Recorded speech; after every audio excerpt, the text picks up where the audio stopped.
Sop daging ini cocoknya dimakan saat Bandung After Rain. Lokasinya ada di Jalan Aceh, nama tempatnya Sop Burtok.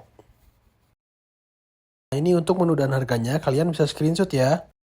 Nah, di sini kita pesan dry burtok komplit, sate saikoro, dan sop komplitnya. Untuk rasa kuah kolagennya itu ngaldu dan gurih banget karena dibuat dari rebusan tulang berjam-jam. Apalagi ditambah sambal pedasnya. Beuh, juara deh. Tekstur dagingnya juga nggak kalah enak, sangat empuk. Apalagi untuk sate saikoronya. Beuh, juicy nampol. Untuk makan berdua, kita habis segini.